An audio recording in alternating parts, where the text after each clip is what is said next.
ராயல்ட்டில second sum பார்க்குறோம். A limited obtained from BS limited a lease. அப்ப A limited வந்து lessee. Sum coal bearing land. இந்த bearing term being royalty வந்து ரூ. 15 ஒரு டன்னுக்கு வந்து கொடுத்துடணும். ஒரு கோல் டன் ரைஸ் பண்ணா ரூ. 15. மினிமம் ரெண்ட் 75,000 ஃபிக்ஸ் பண்ணிருக்காங்க. ரைட் ரீக்யூப்மெண்ட் வந்து ஓவர் த ஃபர்ஸ்ட் 4 இயர்ஸ். அப்ப 4 வருஷத்துக்கு அப்புறம் நீங்க ரீக்யூப்மெண்ட்டே பண்ண முடியாது. ஃபர்ஸ்ட் 4 இயர்ஸ்ல ஒன்னு எடுத்தா ஒண்ணுதான். என்ன கேக்குறாங்க? Short workings account, royalty account, BS limited account கேக்குறாங்க. லிசன். இந்த books of A limited lessee புக்ஸ்ல கேக்குறாங்க. இது ரொம்ப சிம்பிள். மேல போட்ட மாதிரியே தான். பட் இங்க புதுசா என்ன இன்ஃபர்மேஷன்னா டைரக்டா எவ்வளவு ப்ரொடக்ஷன் கொடுக்கல, இன்டைரக்டா கொடுத்துருக்காங்க. You have to find out. So அப்போ ஃபர்ஸ்ட் வந்து computation of production. Listen.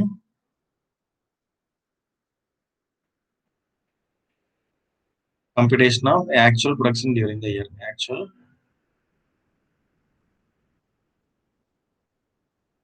production during the year. So listen. So particulars year wise போட்டுக்கலாம். என்ன 2009ல இருந்து 13 வரைக்கும். 2009, 2011, 2012, 2013. ஃபர்ஸ்ட் வந்து சேல்ஸ் எழுதிக்கங்க. அதோட add closing stock. You will get subtotal less opening stock. உங்களுக்கு என்ன கிடைக்கும்னா ப்ரொடக்ஷன் டன்ஸ் கிடைக்கும். Production royalty tons. Listen. Production of coal. 2009ல ஓப்பனிங் ஸ்டாக் பத்தி எதுவும் சொல்ல, சேல்ஸ் க்ளோசிங் ஸ்டாக் கொடுத்துருக்காங்க. 2300 ஓப்பனிங் ஸ்டாக் இல்ல 2300. அப்ப இந்த வருஷத்தோட க்ளோசிங் ஸ்டாக் வந்து நெக்ஸ்ட் இயரோட ஓப்பனிங் ஸ்டாக்கா போயிடும். அப்ப இங்க அந்த 300 தூக்கி இங்க எழுதிக்கங்க. இந்த 300 எல்லா வருஷத்துக்கும் அப்படிதான்.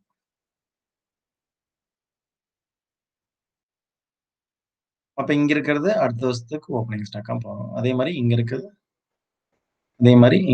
அடுத்த வருஷத்துக்கு ஓப்பனிங் ஸ்டாக். லிசன். அடுத்தது சேல்ஸ் வந்து 3000 ஃபுல்லா ஃபில் பண்ணிக்கலாம். 3500 and 4800 and 5600 and 8000. Closing stock அவங்க கொடுத்துருக்காங்க. therefore அதை அப்படியே எழுதிக்கலாம். 400, 100, 500, 800. தென் இது நெக்ஸ்ட் இயரோட ஓப்பனிங் ஸ்டாக் 400. இது நெக்ஸ்ட் இயரோட ஓப்பனிங் ஸ்டாக் 600, தென் 500. லிசன். அன்னைக்கு கூட்டினா 3900. 300 போச்சு. 300 குவான்டிட்டி போச்சுன்னா 3600. தென் 5400. 400 போச்சுன்னா 5000. தென் 6100. 600 போச்சுன்னா 5500. தென் 8800. 500 போச்சுன்னா 8300. அப்ப இந்த இன்ஃபர்மேஷன் மட்டும் தான் நம்மளுக்கு போன சமக்கு இந்த சமக்கு வித்தியாசம். அப்ப இது டைரக்டா இப்படி போட்டீங்கன்னா கண்டுபிடிச்சிடலாம். என்ன அந்த ஸ்டேட்மெண்ட் தான். லிசன். இது புரிஞ்சிச்சா? 2000 இப்ப எழுதிட்டு எவ்வளோ 2300 செக் பண்ணிக்கலாம் கரெக்டான. லிசன். 2300, 3600, 5000, 5500, 8300. ஸோ அப்ப நம்ம போட்டது எல்லாமே correct. So next statement showing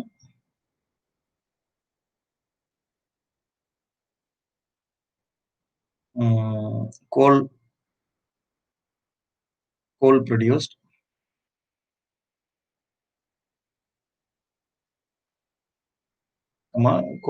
then actual royalty, minimum rent, short workings, excess workings, recoupment, short workings, expired short workings.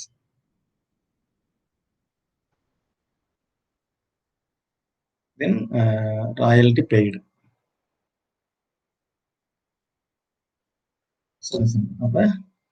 Actual production, then rate per ton, then rate per actual production, then actual royalty,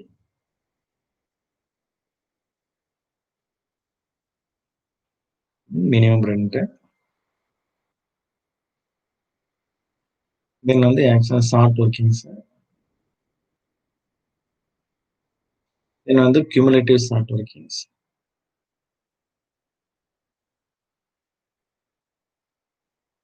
தென் அதுக்கப்புறம் excess workings. Then வந்து ரீ ரா short workings recouped.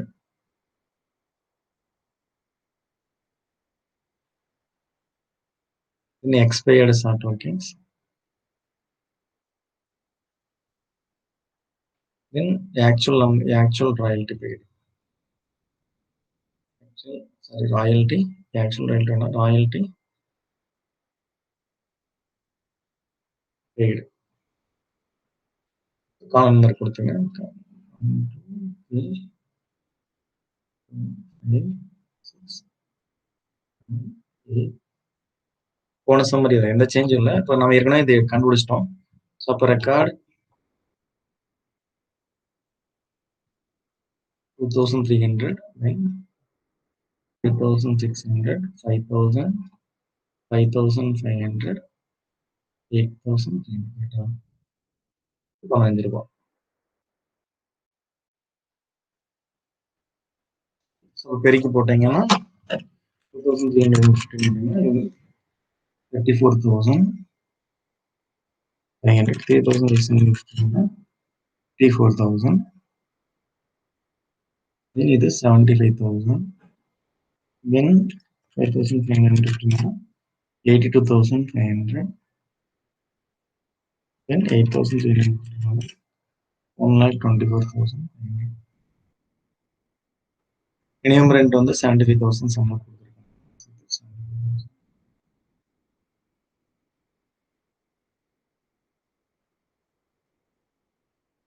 தென் short workings ரெண்டுக்குள்ள difference 75,000 minus 34,500. First 40,000. இதுக்கு 21,000 வரும். இதுக்கு excess workings, சரி cumulative short workings cumulative வந்து 40,500, 61,500. Then listen excess short workings. Excess workings வந்து இந்த ரெண்டு கிடையாது, இதுக்கு கிடையாது. 7,500. தென் வந்து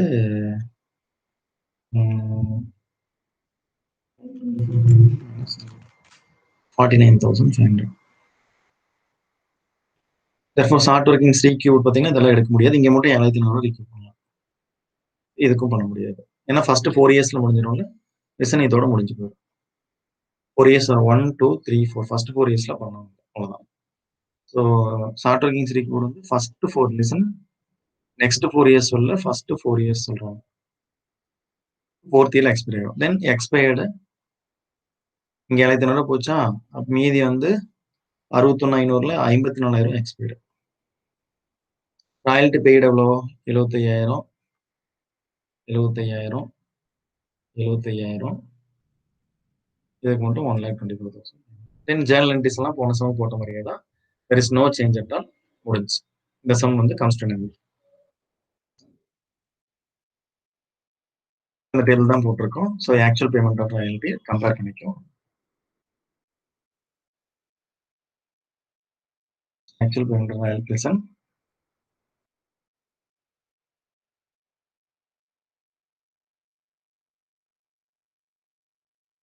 இங்க பாருங்க 75, 75, 75, 1,24,500. 75, 75, 75, 1,24,500. 500.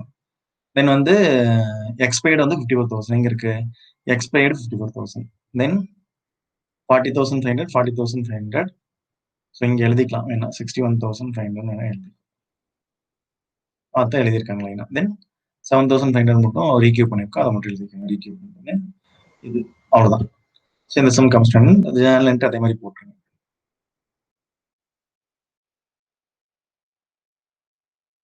தென் இந்த புக்ஸ் ஆஃப் லேண்ட்லார்ட் போயிருக்கோம். அது அப்படியே உள்ட்டு அப்படியே ரிவர்ஸ்ல எழுதணும் அவ்வளவுதான். ஸோ அங்க வந்து ராயல்டி பேயபிள் அக்கௌண்ட் போட்டீங்க. நம்ம பே பண்ணாலும் இவருக்கு வந்து இந்த புக்ஸ் ஆஃப்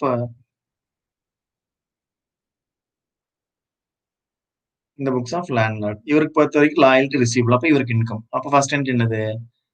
ராயல்டி இன்கம் அவருக்கு இல்லையா? அப்ப வந்து லெஸ்ஸி அக்கௌண்ட் கொடுக்க வேண்டியது யாரு? Lessee account to royalty receivable account.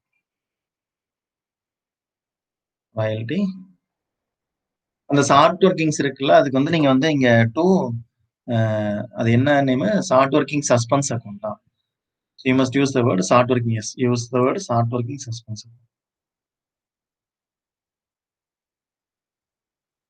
So amount வந்து ஃபர்ஸ்ட் கேஸ்ல எவ்வளோ? 1,50,000.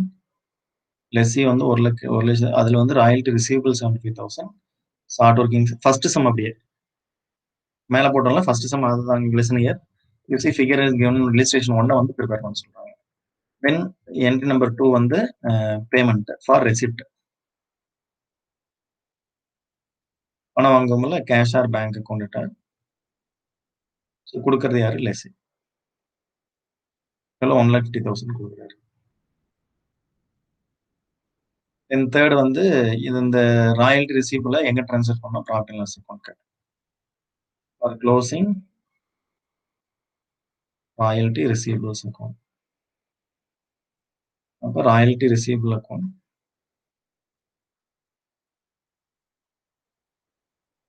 Debtor profit and loss. 1,50,000. Second இயருக்கு இதே மாரி தான். அதே 1,50,000 தான். ஸோ ரீக்யூப்மென்ட் வந்து 60,000. ஆக்சுவல் ராயல்டி வந்து 90,000. போன சம் அப்படியே. அப்ப இங்க கேஷ் ஆர் பேங்க் அதே 1,50,000. தேர்ட் இயர்ல நம்ம அட்ஜஸ்ட் பண்றோம். ஸோ இது 1,50,000. தென் வந்து இந்த வருஷம் வந்து ஆக்சுவல் ராயல்டி 1,50,000. இந்த வருஷம் எதுவுமே கிடையாது. 1,50,000. ஸோ இங்க ஆக்சுவல் ராயல்டி 1,50,000. இங்க ரீக்யூப்மென்ட்டே கிடையாது. அதே 1,50,000. அதே 1,50,000. சார் இங்க 1,87,500 நினைக்கிறேன். Third year S. தேர்ட் இயருக்கு 1,87,500. ஆக்சுவல் ராயல்டி ரிசீவபிள்ல புட் 1,87,000. சரி, ஷார்ட் ஒர்க்கிங்ஸ் கிடையாது. லிசன், இந்த ரெசிப்ட்ல 1,50,000 தான். அதே மாதிரி பிஎன்ல அக்கௌண்ட் ட்ரான்ஸ்ஃபர் பண்றது 1,50,000 தான். பட் இதை ரீக்யூப்மெண்ட் அட்ஜஸ்ட் சஸ்பென்ஸ் அக்கௌண்ட்ல அட்ஜஸ்ட் பண்றோம்ல, அப்ப அடிஷனல் ஜேர்னல் என்ட்ரி வரணும் தேர்ட் இயருக்கு மட்டும். அப்ப for adjusting short working suspense. அப்ப short working suspense account, short working suspense account அட்டார் டு லெஸ்ஸி அக்கௌண்ட். எவ்வளவு அமௌண்ட்னா 37,500 அட்ஜஸ்ட் பண்றோம். We are adjusting 37,000. அப்ப ஏற்கனவே இங்க ஒரு 75,000 இருக்கு, இங்க ஒரு 60,000. அப்ப இந்த 75 37,500 இங்க போயிருச்சு இல்லையா? அப்ப மீதி இருக்கிறது பிஎன்ல அக்கௌண்ட் ட்ரான்ஸ்ஃபர் பண்ணணும். இந்த வருஷம் இன்னொரு என்ட்ரி. ஸோ அப்ப வந்து கெயின் நம்மளுக்கு. அப்ப short working suspense account அட்டார்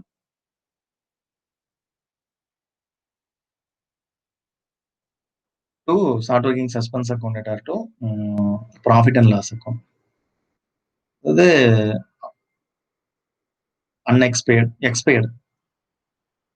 expired short workings gain treated as gain created to P&L account. Then 37,500. 37,500. தென் இதை வச்சு நீங்க ஜெனரல் லெஜர் வச்சு அப்படி பண்ணலாம். அப்ப ராயல்டி அக்கௌண்ட் போடும்போது அந்த பக்கம் நார்மலா அது பேயபிள்ங்கிறங்காட்டி டெபிட்ல வந்து நீங்க போட்டு வந்தீங்க 75,000 அது இதுன்னு. இப்ப அப்படியே கிரெடிட்ல போட போறீங்க. அப்ப royalty receivable account, royalty listen, இந்த ஜேர்னல் என்ட்ரி படி கிரெடிட்ல பை லெஸ்ஸி 75,000. தென் டெபிட்ல royalty receivable to P&L account. First வருஷத்துக்கு முடிஞ்சது. அதே தான் திருப்பி திருப்பி அதே தான். டு P&L இங்க வந்து எவ்வளோ? 90,000. By lessee 90,000. அடுத்த வருஷத்துக்கும் reason by royal receivable by lessee 187,500. But இந்த வருஷம் அட்ஜஸ்ட் பண்றோம் இல்லையா? ஸோ ஷார்ட் ஒர்க்கிங்ஸ் அட்ஜஸ்ட் பண்றோம். அது இங்க ராயல்டி அக்கௌண்ட்ல கிடையாது. அப்ப டு P&L 187,500. இப்படியே லைனா போட்டே போக வேண்டியதான். By lessee 1,50,000 to P&L 1,50,000. வேணா செக் பண்ணிக்கோ. ஸோ சி அதே அப்படியே ரிவர்ஸ் உல்டா. அந்த பேர் நம்ம லெஸ்ஸின்னு போறோம், பீகார் கோல் லிமிடெட். இதே மாதிரி தான் lessee account. You have to opening an account, lessee account open பண்ணணும். லெஸ்ஸி அக்கௌண்ட் டெபிட்ல வந்து 1,50,000. கிரெடிட்ல royalty receivable 75,000. Short working suspense 75,000. அதே மாதிரி அகைன் 1,50,000. தென் வந்து ராயல்டி ரிசீவபிள் வந்து 90,000. ஷார்ட் ஒர்க்கிங் சஸ்பென்ஸ கொண்டு வந்து 60,000. தென் அடுத்தது லெஸ்ஸிய கொண்டு வந்து 1,87,500. ராயல்டி ரிசீவபிள் வந்து 1,87,500. இங்க வந்து 1,50,000. ஏன் 37,500 ஷார்ட் ஒர்க்கிங் சஸ்பென்ஸ்ல இருந்து எடுத்து அட்ஜஸ்ட் பண்ணிக்கிறோம். 1,87,500. அவ்வளவுதான். ஏற்கனவே போட்டதான். ஜேர்னல் என்ட்ரி வச்சு அப்படியே லெட்ஜர் பாஸ் பண்ண வேண்டியதுதான். செக்.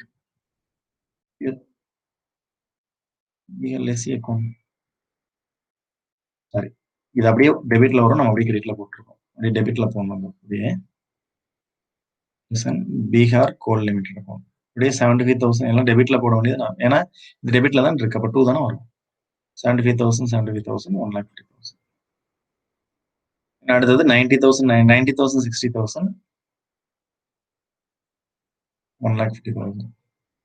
அடுத்தது 1,87,500, then 1,50,000, 37,000. அவ்வளவுதான். எந்த ஒரு சேஞ்சுமே கிடையாது. அப்படியே தான். இது இந்த சமம் முடிஞ்சிச்சு. அடுத்த சமம் எல்லாமே இதே மாதிரி தான். போடுங்க. டவுட் இருந்தா சொல்லுங்க. I will explain. ஓகேவா? இதோட ராயல்டி முடிஞ்சு. நீங்க பிராக்டிஸ் நான் பிராக்டிஸ் பண்ணாலே என்ன எவ்வளவு சம் போட சொன்னாலும் போட்டுருவேன். You have to practise.